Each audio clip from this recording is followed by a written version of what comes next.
जय हिंद दोस्तों, मेरा नाम है मनोवर चौहान और आप देख रहे हैं न्यूज़ निवारण टीवी। हमारी टीम इस वक्त गढ़ रोड पर है। किठौर विधानसभा क्षेत्र में समाजवादी पार्टी ने, इंडिया अलायंस ने कार्यकर्ता सम्मेलन किया। इस सम्मेलन में जोश और खरोश के साथ कार्यकर्ता पहुंचे और यहां पर आह्वान किया गया कि बूथ पर वो मजबूती से डटे रहेंगे और जो चुनाव होगा उसको इस बार जिताने का इन्होंने प्रण लिया है। लेकिन 2024 का जो चुनाव है 2019 और 2014 से कितना अलग है ये जान लेते हैं। पिछली बार देखा गया कि मोदी लहर में सब कुछ ढह गया, सबके किले ढह गए और 2 बार प्रधानमंत्री बने, लेकिन अब तीसरी बार जो परिस्थिति है विपरीत हो चुकी है। इंडिया अलायंस होने के बाद से काफ़ी जोश और खरोश कार्यकर्ताओं में है। मेरे साथ कार्यकर्ता जुड़ेंगे, बात कर लेते हैं कि आखिर इस बार चुनाव में क्या लग रहा है, कितना जोश खरोश है, पिछले चुनाव के मुकाबले कितना अंतर है। सबसे पहले स्वागत है आपका, क्या नाम है आपका? मोहम्मद इकबाल।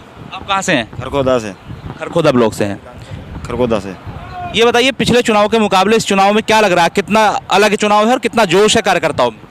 हाँ, इस बार जोश ज़्यादा है। समाजवादी पार्टी का जो गठबंधन कांग्रेस से और अरविंद केजरीवाल से आम आदमी पार्टी से है, इसलिए जोश ज़्यादा है कि आम आदमी पार्टी का दिल्ली के काम, जो दिल्ली में काम कर रहे हैं आम आदमी पार्टी, उसका भी गठबंधन है। इसीलिए हमारे लिए जो कार्यकर्ता हैं वोट रहे हैं, उनमें जोश इसलिए है।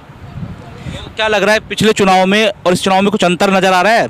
अब महंगाई की जो मार झेल रहे हैं हमारे यहाँ सभी लोग, उसके लिए अंतर बना रहे हैं लोग कि हम इस महंगाई से कैसे निजात मिले। तो इस तरफा इस हिसाब से गठबंधन प्रत्याशी सुनीता वर्मा को वोट ज़्यादा से ज़्यादा करी जाएगी। देखिए, खेती किसानी बेल्ट में मौजूद है। जहाँ हम बैठे हैं चौतरफा देखेंगे तो पीछे खेत हैं और ख़ासतौर से किसानों का मुद्दा बड़ा हावी रहा है। किसान अभी भी आंदोलित है, लेकिन स्ट्रीम मीडिया से गायब है और गायब होने के चलते ही मोदी सरकार पर बड़े सवाल उठ रहे हैं। तो मैं किसानों से बात कर लेता हूँ। खेती किसानी करते हैं जी। ये बताइए, किसान अभी भी आंदोलन कर रहे हैं, लेकिन उनकी कोई देखने वाला नहीं है, सुनने वाला नहीं है। एमएसपी की बात की, पहले जो धरना हुआ उसको उठा लिया, एमएसपी नहीं दिया गया, नहीं लागू किया गया। अब कांग्रेस ने कह दिया कि हम एमएसपी लागू कर देंगे और कई सारी चीज़ें की हैं। युवाओं को 1 लाख रुपये पर साल देने की ही, महिलाओं को देने की कही है। तो अब इस बार जो चुनाव है पहले के मुकाबले क्या लग रहा है, कितना अंतर है और कितना मान रहे कि इंडिया अलायंस जो है पहले के मुकाबले बेहतर प्रदर्शन करेगा? 70% का फ़र्क है पहले इलेक्शन को और अब के को। अब का गठबंधन का पलड़ा भारी है। बीजेपी सरकार ने कभी जो वादे करें कोई पूरे नहीं करे, सबको दूर करा। किसान परेशान हैं, मजदूर परेशान हैं, सब परेशान हैं। तो इससे छुटकारा पाने के लिए वो सब गठबंधन से जुड़ रहे हैं, हर बिरादरी का आदमी। एमएसपी की बात हो रही थी, गन्ने पर कितना रेट बढ़ा इन 10 सालों में? अब तक अगर देखा जाए कांग्रेस सरकार में कितना था और अब कितना बढ़ा है, और महंगाई से साथ साथ कितने साथ चली है? ये तो गन्ने बढ़ाने का तो मुलायम सिंह यादव जी ने स्टार्टिंग करी ही, जब उन्होंने सबसे ज़्यादा बढ़ाया एकदम 50 रुपये एक ही बार में। फिर उसके बाद में हर साल में 10 रुपये बढ़ाते थे। इन्होंने तो 3 रुपये बढ़ाए, 5 रुपये बढ़ाए 3 साल में। इन्होंने इतना कुछ नहीं करा और किसान को तो चित कर रखा है इन्होंने। उद्योगपतियों की सरकार है, मिल वालों को। किसान की तो बात ये हो गई, जितना रेट गन्नों पे बढ़ा उससे ज़्यादा खाद पर और फ्यूल पर तमाम चीज़ों बढ़ा दिया। जो खेती किसानी करने वाले लोग हैं, ट्रैक्टर जरूर रखते हैं, वो ट्रैक्टर पुराने होते हैं, उन पर भी दिक्कत है। अब फायर ब्रांड नेता भी हैं, अच्छे वक्ता भी हैं और पूरा अपने जो खरखोदा इलाका है संभाल रखा है। समाजवादी पार्टी का जो पूरा टिकाव है आपके कंधों पर है। क्या लग रहा है इस बार कुछ लग रहा है कि जोश खरोश है, कुछ हो जाएगा? 2-3 बार से नहीं हो सका, इस बार हो सकता है वो काम? देखो, उम्मीद पे मुनव्वर भाई, उम्मीद पे दुनिया टिकी हुई है और मेहनत का हमेशा जो रंग होता है ना, उसका अलग ही मज़ा है। ये जो चुनाव हो रहा है अब की बार में, ये चुनाव भारतीय जनता पार्टी के अत्याचारों के खिलाफ है। ये भारतीय जनता पार्टी के द्वारा जो बेटियों की इज्जत के साथ कई जगह, चाहे लखीमपुर का कांड हो, चाहे कानपुर की घटना हो, या उससे अलग जो है मणिपुर का मामला हो, ऐसा नहीं है। बहुत लंबे समय से भारतीय जनता पार्टी झूठ के सहारे अपनी सरकार बनाती आई है। अब की बार जनता समझ चुकी है, सोच विचार करके अब की बार वोट देगी। और ये प्रोग्राम आप देख रहे हो, कवर कर रहे हो, मीडिया के और साथी भी कवर कर रहे हैं। प्रोग्रामों की स्थिति बता देगी आपको कि अब की बार जनता का मूड पूरा का पूरा बदला हुआ है। ये मौका आपको इसलिए मिल गया कि 10 साल ये लोग कुछ नहीं कर पाए, महंगाई बढ़ गई, भ्रष्टाचार भी बढ़ गया, इलेक्ट्रॉनिक बोर्ड आ गए, उसको लीगल तरीके से इलीगल काम जो सुप्रीम कोर्ट की जो कहा है कि असंवैधानिक है, उसके बावजूद भी कोई जांच नहीं, कोई कार्रवाई नहीं है। निर्मला सीतारमण के पति बार बार कह रहे हैं, उनको भी धमकी मिल गई, उनका भी इंटरव्यू दूसरा आ गया सामने। उन्होंने तो यहाँ तक कह दिया है कि जो ये सब हो रहा था तो इसमें नरेंद्र मोदी का सीधा सीधा हाथ है इलेक्ट्रॉनिक बॉन्ड में, उनकी दिमाग की उपज है। निर्मला सीतारमण जो विदेश मंत्री हैं, फाइनेंस मिनिस्टर, सॉरी माफ़ी चाहूँगा, फाइनेंस मिनिस्टर है, उनके पति का बयान है। मैंने पूरा बयान सुना है मैंने, लेकिन वो नए व्यक्ति थोड़ी है। उनसे पहले सतपाल मलिक जी, गवर्नर साहब ने भी अपनी बात कही है, लोगों ने उसको भी सुना है। और आप यकीन मानना, जो उन्होंने कहा वो अब सीधा सीधा सत्य होता आ रहा है। उन्होंने पहले कह दिया केजरीवाल को, मुख्यमंत्री दिल्ली को गिरफ्तार करें, गिरफ्तारी हुई। हेमंत सोरेन के साथ यही हुआ है। सीधा सीधा ये मैसेज देना चाह रहे हैं कि जो हमारे खिलाफ बोलेगा, हमारे खिलाफ जाएगा, हम उसको जेल में डाल देंगे। लेकिन मैं आपको बता दूं, ये हिंदुस्तान है, इतिहास अपने आप को दोहराता है, सब चीज़ें चलती रहती हैं। अब की बार बड़ा परिवर्तन है। भारतीय जनता पार्टी एनडीए की सरकार जो है, अब की बार सरकार नहीं बन पाएगी। किसान, मजदूर, नौजवान, ये सब खिलाफ है। ठाकुरों की अगर बात कर लें, ठाकुर बड़ा नाराज़ हैं। प्रतिदिन आपके क्षेत्र में भी हुई, प्रतिदिन इनकी रैलियां हो रही हैं और ये तरह तरह की बातें बता रहे हैं। पहले नहीं बताई इन ठाकुरों ने। देखिए, पहले जब अपने ऊपर बीतती है ना, तब आदमी बोलता है, उससे पहले नहीं बोलता। जब दूसरे समाज पर बीत रही थी, 2 अप्रैल हो गया, कोई नहीं बोला। अब योगेश शर्मा बोल रहे थे कि साहब मुझे जेल डाल दिया और मुझे मारने की कोशिश थी, तब नहीं बोले। अब अपने ऊपर बीती तो बोलने आ गए। योगेश वर्मा जी, विधायक जी ने जो कहा है ना, वो बात 100% सत्य है। ऐसा कोई समाज नहीं बचा हुआ। ठाकुर समाज तो अब कर रहा है, जाटव समाज के साथ, दलितों के साथ, गुजरों के साथ, ब्राह्मण के साथ, त्यागी के साथ, कोई बचा हुआ तो नहीं है जिसके साथ नहीं हुआ है। बस इतना हुआ है कि अब के नंबर मेरा है, अगली बारी तेरी है। फ़र्क इतना है, बारी बारी सबके नंबर आ रहे हैं। और ये सब लोग जिनके नंबर आ रहे हैं और जिन पे अत्याचार करके भारतीय जनता पार्टी खुश हो रही है, उत्तर प्रदेश की सरकार खुश हो रही है। आपने देखा नहीं, उत्तर प्रदेश के मुख्यमंत्री की लहजा आप देखो उनके बयान में, तो एक लहजा ये संवैधानिक पद पे बैठे हुए व्यक्ति का नहीं हो सकता। आप प्रधानमंत्री का लहजा देखो, ये देश के प्रधानमंत्री की भाषा नहीं हो सकती जो यूज़ करी जा रही है। लेकिन पब्लिक इस बात को समझ चुकी है और ऐसा कोई वर्ग नहीं बचा हुआ, ऐसी कोई जाति नहीं बची हुई जिसके साथ इन्होंने अत्याचार ना करा हो और जिन्होंने अपनी ताकत का इन लोगों ने एहसास ना कराना चाहा हो। लेकिन ये लोकतंत्र है, यहाँ सारी ताकत जनता के हाथ में है। जो जनता चाहेगी वही होगी और जनता ने अब की बार मन बना लिया है कि तख्ता पलट होगा, एनडीए का खात्मा होगा। एनडीए का खात्मा होगा, ये बयान विपक्ष के नेताओं के बार बार सुनने को मिल रहे हैं। हालांकि विपक्ष नहीं, अब तो पक्ष के लोग भी कह रहे हैं। निर्मला सीतारमण के जो पति हैं, उन्होंने एक बात और कही है, अगर नरेंद्र मोदी रिपीट होते हैं तीसरी बार, जो मणिपुर है, मणिपुर जैसी घटना कहाँ होगी, किस प्रदेश को मणिपुर बना दिया जाएगा, ये आप अंदाज़ा नहीं लगा सकते हैं। तो अब वो खुद कह रहे हैं, उनको भी कहा गया कि आप ऐसे बयान क्यों दे रहे हैं। उन्होंने आरोप लगा दिया कि मुझे धमकाया जा रहा है। तीसरे नंबर की मंत्री हैं, कद्दावर नेता हैं और ताकतवर तीसरे नंबर की, अमित शाह के बाद दूसरा नंबर, तीसरा नंबर है। अगर ऐसे लोगों को धमकी दी जा रही है, ये कह रहे हैं तो डरने की बात नहीं, तो आम जनता का क्या होगा? ये तो देखो, धमकी का तो ये है, अब तो डर का इतना माहौल है प्रदेश में भी और देश में भी। ये तो काम पहले से हो रहा, पर यह है कुछ लोग अब सामने आ रहे हैं, सच्चाई को बोल रहे हैं। और सबसे पहले तो मैं मनोहर भाई आपकी हिम्मत को सलाम करता हूँ, जो ज़मीनी मुद्दे हैं, जो इतने साफ तरीके से आप न्यूज़ दिखा रहे हैं, अपने चैनल पर लोगों के मुद्दे उठा रहे हैं। ये मीडिया वाले जो, हर किसी में इतनी हिम्मत नहीं है।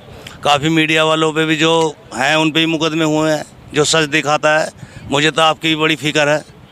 हमने झेला मुकदमा, कोई दिक्कत नहीं है, झेला, और हम दूध का दूध, पानी का पानी होगा, कट गया, कोई दिक्कत नहीं है, झेलना तो पड़ेगा ही। नहीं, इसीलिए मैं आपकी हिम्मत को सलाम करता हूं, क्योंकि हर मीडिया वाले, क्योंकि मीडिया ने भी माहौल बहुत बिगाड़ने में बहुत कसूर है मीडिया का भी। सरकार तो मीडिया ने ये सब किया है, उन पे आरोप है। लेकिन रवीश कुमार है, पुण्य प्रसून वाजपेयी है, दीपक शर्मा है, और इसके अलावा धर्मेंद्र है और मनोहर चौहान भी है। हम बहुत छोटे, न्यूज़ निवारण टीवी भी है, तो आप मत कहो, हम जानते हैं सब चीज़ें।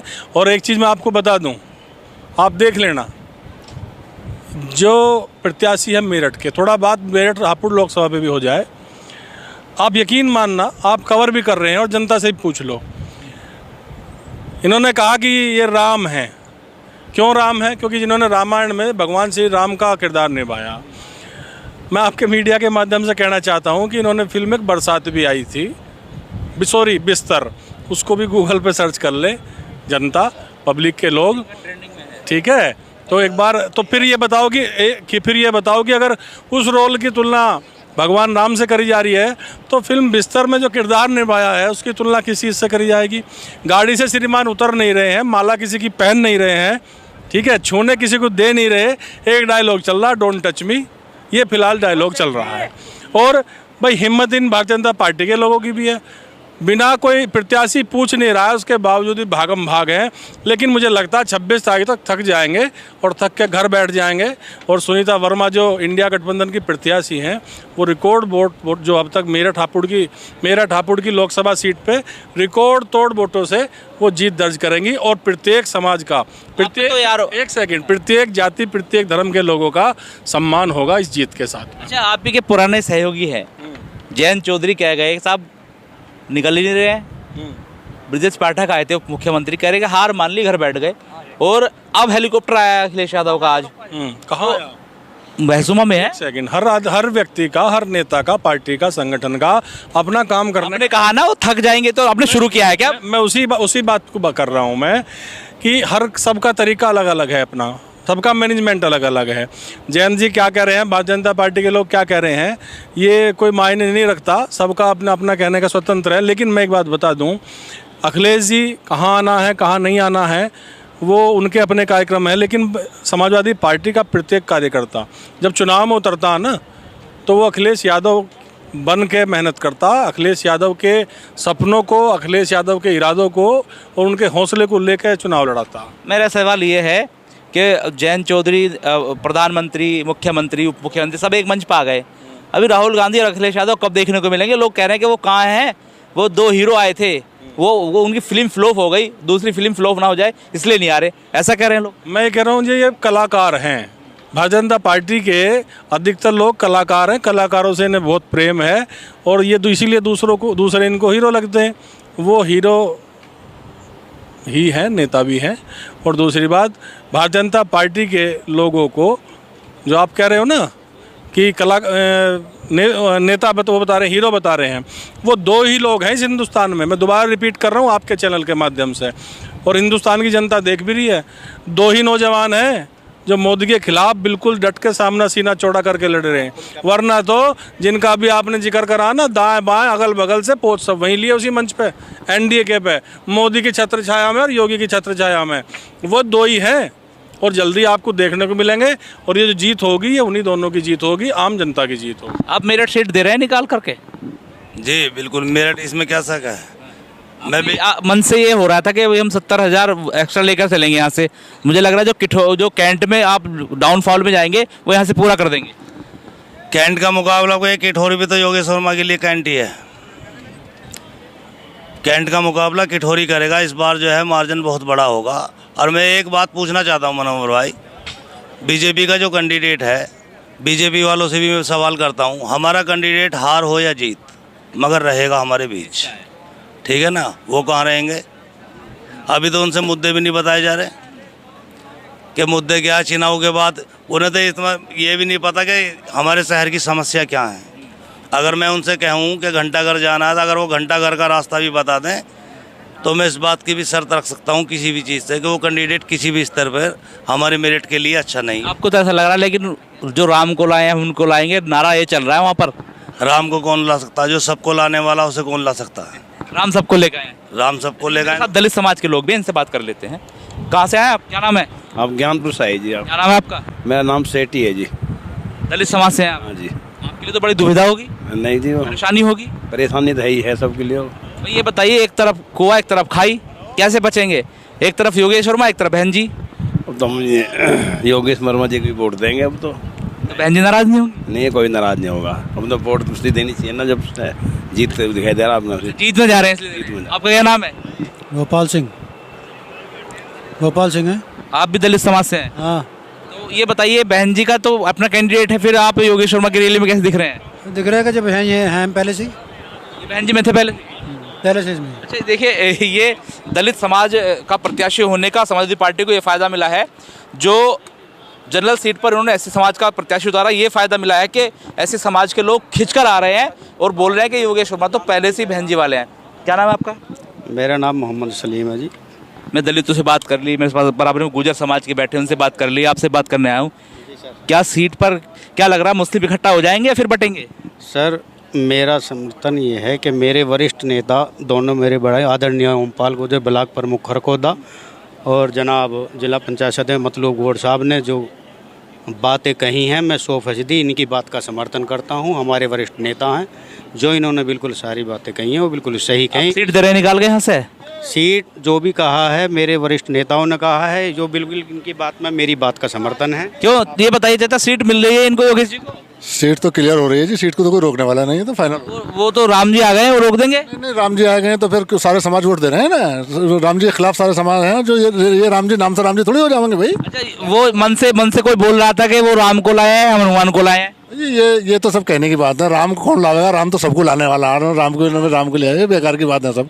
जनता जनार्दन है, तो कोई भी बन जाता है। ये जनता जनार्दन है। और जो साफ साफ इन्होंने कहा है, खास तौर से कई मुद्दों पर बात हुई है, महंगाई पर बात हुई है, प्रत्याशी को लेकर बात हुई है और इस लोकसभा सीट को लेकर बात हुई है।